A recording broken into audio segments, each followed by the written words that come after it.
Segunda-feira, 15 de janeiro, o Jornal da TVE está no ar com as principais notícias de Mato Grosso do Sul. E você vai ver que o governo do estado decretou situação de emergência em 7 municípios que sofreram estragos com as chuvas neste início de ano. Tem também uma entrevista com um médico sobre os sintomas e o tratamento da dengue. O projeto do governo do estado oferece vantagens a empresários que contratam mão de obra carcerária. E ainda, vamos mostrar os detalhes de uma exposição sobre a história da música de Mato Grosso do Sul, que está disponível no MIS, o Museu de Imagem e Som.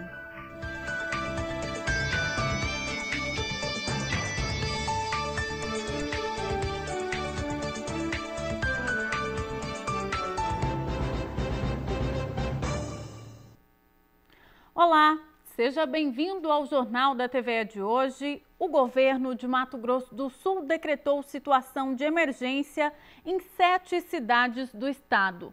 O decreto foi publicado na edição do Diário Oficial de hoje. As cidades já haviam publicado decretos municipais e aguardavam a validação do Executivo Estadual.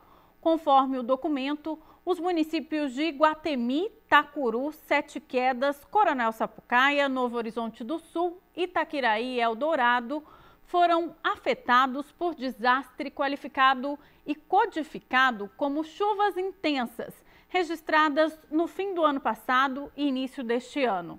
As chuvas causaram diversos danos públicos e privados, principalmente na área rural dos municípios. Os prejuízos ultrapassam a capacidade de resposta das cidades, por isso, na prática, o decreto autoriza as prefeituras a firmarem contratos de obras e comprar bens necessários sem que precisem fazer licitações. As cidades de Deodápolis, Batayporã, Japorã, Miranda, Rio Verde de Mato Grosso, Bataguaçu, Porto Murtinho, Iguatemi, Mundo Novo e Amambai também decretaram emergência, mas nestes casos a situação ainda não foi validada pelo governo. E com essa chuvarada toda, apesar da redução de 95% nos casos de dengue aqui em Campo Grande, não se pode relaxar na prevenção. A repórter Priscila Trauer conversou com um infectologista que deu algumas orientações sobre como identificar a doença e buscar o tratamento o quanto antes. Dengue, zika e chikungunya são doenças que já preocupam autoridades agora no início de 2018. A população precisa fazer a sua parte, usando repelente e evitar água parada para a proliferação do mosquito Aedes aegypti. Mas quando a gente deve se preocupar já com a doença, sendo uma das vítimas? A gente vai conversar com o médico infectologista que vai nos explicar melhor quais as medidas de prevenção e como a população deve se precaver. Bom, primeiramente, eu acredito que é necessário, em termos de manifestações clínicas, né, o indivíduo ele observar se tem febre, né, dor de cabeça, dor no corpo, que daí pode ser uma dor muscular ou dor em articulações, e sendo assim, procurar atendimento em unidade básica de saúde. Lá o atendimento vai ser feito, né, e realmente quem for atender vai poder dizer se realmente existe uma hipótese diagnóstica de dengue ou de alguma outra doença. Normalmente acontece a febre. Com a febre, a pessoa pode se automedicar? Olha, não, né? Evitar a automedicação, isso é bastante importante, né? Então, assim, teve sinais e sintomas compatíveis com dengue, procurar a unidade básica de saúde para ser avaliado, tá? E monitorado também. E aí, tendo a hipótese diagnóstica de dengue, o médico vai tomar as medidas terapêuticas cabíveis. Quais são os sintomas? Febre, né, dor de cabeça, dor no corpo, pode ser uma dor muscular ou dor nas articulações, e fraqueza. São os sintomas iniciais da doença. A gente tem um agravante que é a dengue hemorrágica, né? A população praticamente já está 100% imune a esses 4 sorotipos de dengue também da hemorrágica? Então, na verdade, hoje a classificação, conforme a Organização Mundial de Saúde, ela é assim, dengue, né, dengue com sinais de alarme e dengue grave. Então, os pacientes que tem dengue, né, com aqueles sinais que eu havia falado, eles são acompanhados e monitorados em unidade básica de saúde. Caso o paciente evolua para uma dengue com sinais de complicações ou uma dengue grave, ele é encaminhado para internação. E sobre a vacina já não está ainda disponível nas unidades básicas de saúde, mas só na rede particular, né? Ela pode ser uma aliada? Sim, a vacina é a Dengvaxia, né? Ela com base nos estudos que foram realizados, ela está disponível para indivíduos entre 9 e 45 anos de idade, por sorotipos 1, 2, 3 e 4, e administrada a cada 6 meses. Infelizmente, ainda não disponível nas unidades básicas de saúde, na rede pública de saúde. E outro assunto é sobre os outros tipos de doença, né? A Zika e a chikungunya, que agora devem entrar em 2018 aqui no estado de Mato Grosso do Sul com mais força. Isso. Por isso é importante, quando o paciente apresentar, né, o indivíduo apresentar esses sinais e sintomas, procurar uma unidade de saúde para avaliação. Porque no início realmente pode se confundir. Será que é dengue? Será que é zika? Será que é chikungunya? Porque o paciente com chikungunya, ele pode ter febre, ele pode ter dor em articulações. O paciente que tem zika pode ou não ter febre, né? Mas no início pode ter uma confusão aí dos sintomas, por isso é importante a avaliação médica na unidade de saúde. Agora vamos falar de economia. A inflação na capital teve o menor percentual desde o ano de 2006. A repórter Yara Martins tem as informações para a gente.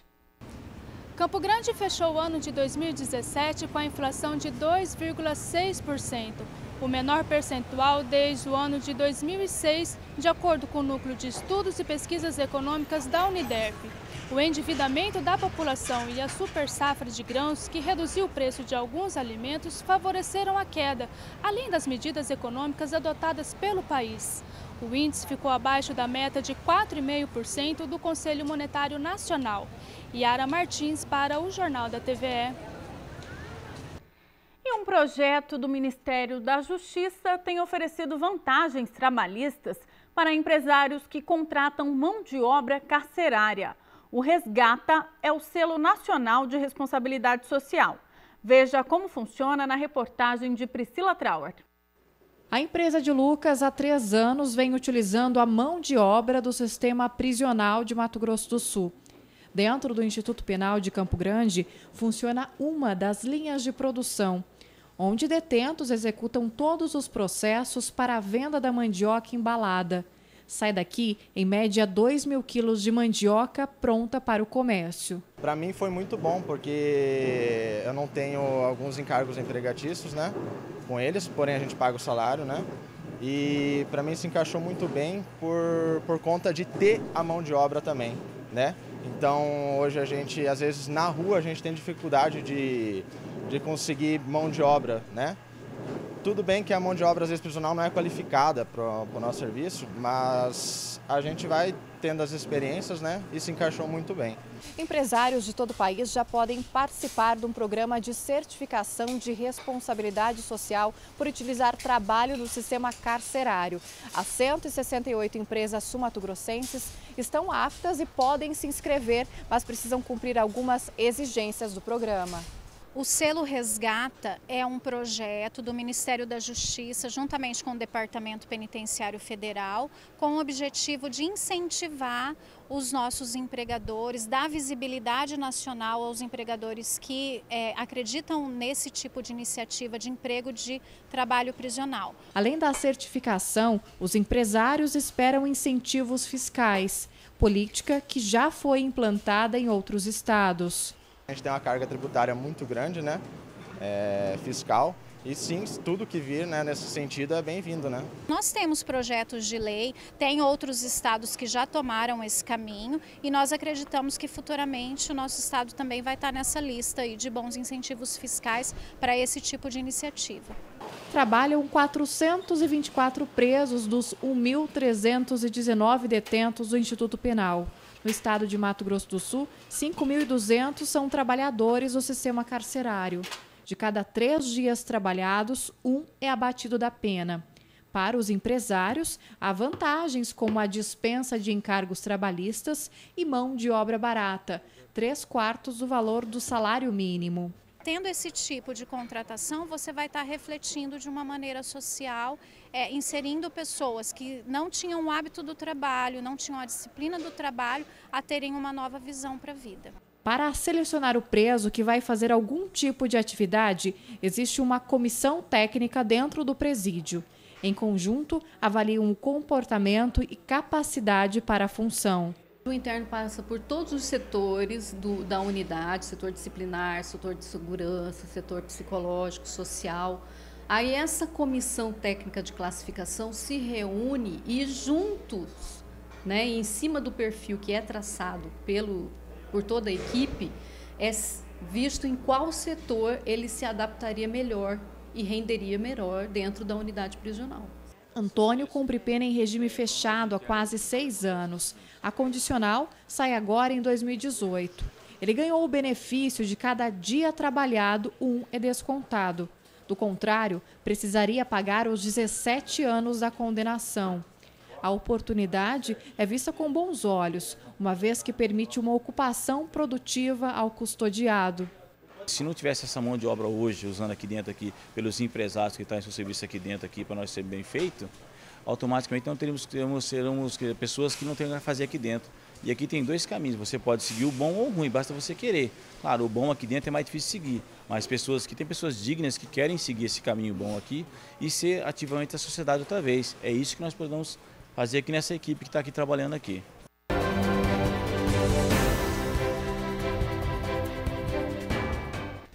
Como a gente viu no início desse bloco, mais uma vez, tem chovido muito em Mato Grosso do Sul e mais uma vez a semana será de tempo instável no estado, com previsão de pancadas de chuva isoladas que podem vir acompanhadas de ventos fortes e trovoadas, principalmente no período da tarde.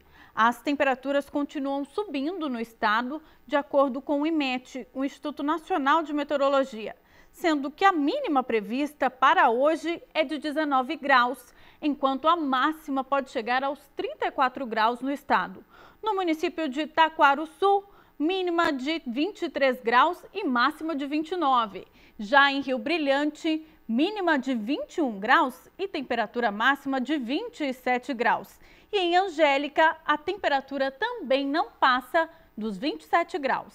Em Campo Grande, manhã de sol entre nuvens e tempo encoberto, a previsão é de chuvas isoladas que podem ser fortes a partir do período da tarde, ainda mais fortes à tarde. Os termômetros marcam temperaturas entre 22 graus e 29 graus. Daqui a pouco, o nosso assunto é com você que é forte, monstro na academia e ainda assim procura uma atividade para depositar toda essa força. A gente tem uma dica no próximo bloco.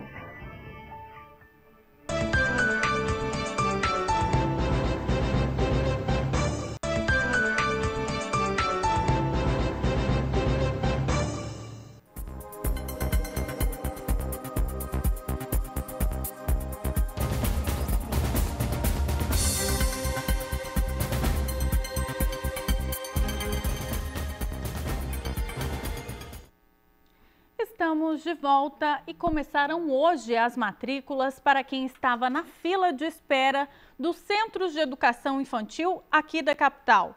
Mais informações com a repórter Priscila Trauer. A Secretaria de Educação disponibilizou mais de 5.000 vagas para quem deseja ingressar em um CEINF da capital. A gente vai conversar com a Adriana Cedrão para saber o que o pai precisa fazer para garantir uma dessas vagas. Adriana. Bom dia. Primeiramente, o pai tem que estar com o protocolo, login e senha, ou saber o nome completo da criança, consultar a relação dos designados que está disponibilizado no nosso site, ou ligar no 0800 615 1515 ou vir aqui pessoalmente. Ele vai consultar se a criança foi contemplada, qual CEINF essa criança conseguiu essa vaga e depois ele vai no CEINF para poder efetivar essa matrícula. Vale lembrar que essa matrícula só é considerada efetivada quando o pai vai lá e assina o requerimento. Se ele não for no prazo de 15 de janeiro até 26 de janeiro assinar o requerimento de matrícula, a gente vai entender que ele não quer a vaga e essa vaga vai voltar para nós e a gente vai encaminhar outra criança no dia 5 de fevereiro. Quem tem direito à vaga em um dos CEINF de Campo Grande? O nosso critério de atendimento é a data de inserção. Quem está aguardando vaga há mais tempo, a data de inserção na nossa lista de espera é que o nosso critério é maior. Aqueles pais que são doadores de sangue, estão aguardando vaga e atendem os critérios da lei, que são os últimos 4 doações nos últimos 2 anos, ele também tem prioridade de atendimento. Essas crianças são atendidas prioritariamente. Certo, das 5 mil, hoje já há uma lista de espera de mais de 7 mil. Como será feito, qual é o critério de quem consegue realmente essa vaga? Então, como eu coloquei para você, o critério é a data de inserção. Então, as crianças que já estão aguardando há mais tempo, essas que são atendidas prioritariamente. Certo, o pai... A princípio está meio vazio hoje aqui na Central, que é o início, né, a data que começa realmente essa matrícula, mas o pai também pode procurar o CENF. Isso mesmo, o pai pode consultar, ele não precisa necessariamente vir aqui. Se ele tem acesso à internet, ele pode estar acessando essa listagem e depois ele vai no CENF. Todos os nossos centros de educação infantil também têm uma relação com todos os alunos que conseguiram a vaga e para qual CENF essa criança foi encaminhada. Então, no CENF também eles podem estar olhando. Se ele não tem como vir aqui, ele acessa o site. Não consegue acessar o site, liga no 0800 615 1515. Não conseguiu? Também pode ir no CENF. Então, são várias formas dele ser informado que essa criança conseguiu essa vaga. Certo, mas quais os documentos necessários para fazer a matrícula? Documento necessário, ele precisa levar cópias originais dos documentos pessoais dos pais, das crianças, comprovante de residência, cartão do SUS, carteira de vacina, cartãozinho do NIS, se ele tiver, e encaminha lá para o CENF. Na hora de fazer a matrícula, ele tem que estar com esses documentos nas mãos. Vamos reforçar novamente, porque há uma preferência nessa listagem toda de quem é doador de sangue, porém é preciso ou ser doador oficial com a carteirinha, ou se não comprovar quantas doações no mesmo ano. É isso mesmo, a gente precisa, a lei exige que precisa ter 4 doações nos últimos 2 anos. Então, para que essa criança tenha prioridade, o pai tem que comprovar, mediante declaração do Hemosul ou da Santa Casa, que ele doou 4 vezes nos últimos 2 anos. Aí essa criança vai ter prioridade de vaga. Obrigada, Adriana. A gente conversou com a Adriana Cidrão, chefe da Central de Matrículas aqui de Campo Grande. E vale lembrar para os pais que o prazo se encerra no dia 26 de janeiro. Priscila Trauer para o Jornal da TVE. Agora a gente vai falar de força e desafio. Você aí de casa é monstro na academia, é mais forte que as outras pessoas, mas ainda não sabe onde usar toda essa força? Que tal jogar futebol americano? O esporte tem crescido no Brasil e em Campo Grande uma equipe abriu seleção para o time. Futebol americano é o esporte que mais cresce no Brasil e é uma modalidade que pode ser praticada por todos os gêneros e biotipos. Cada atleta tem uma função em campo que mais condiz com as suas capacidades físicas, desde o mais magro e rápido ao mais pesado e forte. O futebol americano ele é um esporte bem democrático, né? A gente aceita desde jogadores mais baixos, mais altos, mais leves, mais pesados. Predadores ele existe há 3 anos, desde 2015. E em 2015 a gente foi vice-campeão da Liga Nacional. E em 2016 e 2017 a gente participa da primeira divisão do futebol americano, né, da BFA, Brasil Futebol Americano. E com o objetivo de reforçar o time de futebol americano de Mato Grosso do Sul para a temporada de 2018, haverá a primeira seletiva de monstros, aberta somente para candidatos pesando a partir de 100 quilos. A posição que a gente está precisando mais hoje requer que o jogador seja mais pesado e tenha mais força. Então, ele precisa fazer isso e provar pra gente que não é só ser pesado, ele precisa ter uma força, provar pra gente que ele está apto a jogar, fazer parte do time e jogar o esporte. Na seletiva haverá testes de força, utilizando exercícios como levantamento terra, agachamento e supino, e também avaliação de agilidade. As pessoas não precisam conhecer o esporte, né? Elas precisam ter um condicionamento físico mínimo, que é o que a gente vai avaliar na seletiva, se ele tem condição ou não de ingressar pelo condicionamento físico. A seletiva será no dia 27 de janeiro e os interessados em participar devem utilizar roupa apropriada para atividade física e tênis. Vai ser dia 27, às 3 horas da tarde, na Terasfit, Eduardo Santos Pereira 255. A inscrição não precisa pagar para fazer a inscrição, pode fazer a inscrição no dia. E a gente tem uma inscrição online também pela página do time, Predadores, Campo Grande Predadores. Fica o convite, então. Agora a gente vai mudar um pouquinho de assunto, falar da história da música de Mato Grosso do Sul, desde a década de 1950 até 1990. Estamos falando do projeto Memória Fonográfica, que apresenta 100 LPs em uma exposição no Museu da Imagem e do Som. Muita gente tem saudade, outros sequer ouviram falar. O fato é que os LPs chamam a atenção de quem visita a exposição Memória Fonográfica, que apresenta o trabalho musical de diversos artistas sul-mato-grossenses e que ainda hoje fazem sucesso pelo país. Entre eles, Ney Matogrosso e Almir Sater. Lúcia ficou curiosa e veio olhar de perto os artistas, com os quais ela até conviveu em Campo Grande. Foi um prazer enorme ver as caras, ver o Almir da época que eu estudei no Dom Bosco com ele, até hoje em dia. Para mim não interessa se o artista fez sucesso ou não fez sucesso. Acho que o que interessa é que nós fazemos parte da história da cultura em Mato Grosso do Sul. Como artista plástica, Lúcia ficou atenta às capas, fotos e desenhos que eram feitos na época. Eu achei bem interessante as capas, porque naquela época eles usavam mais a fotografia, né? Mas existiram alguns artistas daqui que, ao contrário da grande maioria, já se preocuparam em fazer uma capa como a do João Figari e do Rondon, né? Que é uma capa toda feita em pastel seco, sabe, com capricho do rosto dos dois, né? E mesmo as que são feitas com fotografias são interessantíssimas, porque tem umas fotografias que são trabalhadas, né? Assim, com um pouquinho de tinta em cima da foto, como é o caso de alguns do Deli e da Delinha, né? E achei muito legal, sabe? O Almir ali, com aquela cara meio de menudo, assim, sabe? Assim, aquela, né? Aí uns outros cantores com cabelinho cortado no estilo do Chitãozinho Chororó, né? A exposição traz 100 LPs, boa parte do acervo de Carlos Luz, idealizador do projeto. A pesquisa começou há cerca de 17 anos. E hoje já são 30 mil músicas catalogadas. Ele conta qual foi o disco mais difícil de conseguir para a coleção. Um dos discos mais raros que eu tive dificuldade de encontrar foi um disco também da Glauci Rocha. A Glauci Rocha, porque ela é vinculada ao teatro, e ela gravou um disco de vinil com uma peça teatral, declamando uma peça teatral, O Belo Indiferente.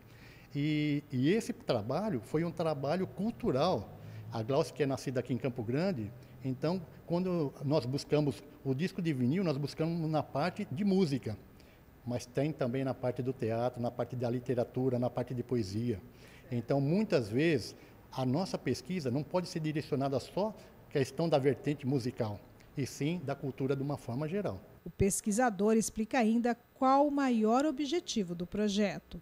O objetivo principal é difundir a nossa cultura musical para toda a população, para toda a sociedade e, quem sabe, para todo mundo.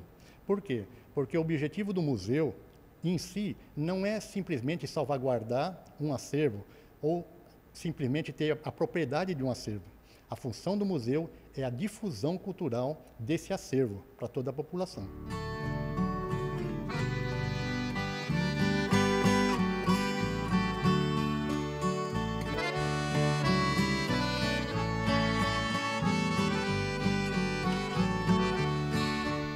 A exposição Memória da Música MS 40 anos acontece no MIS, como a gente já disse, o Museu da Imagem e do Som, que fica no 3º andar do Memorial da Cultura, localizado na Avenida Fernando Correia da Costa, aqui em Campo Grande.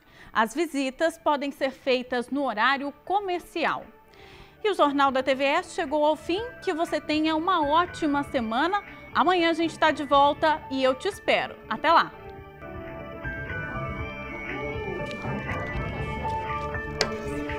Até lá!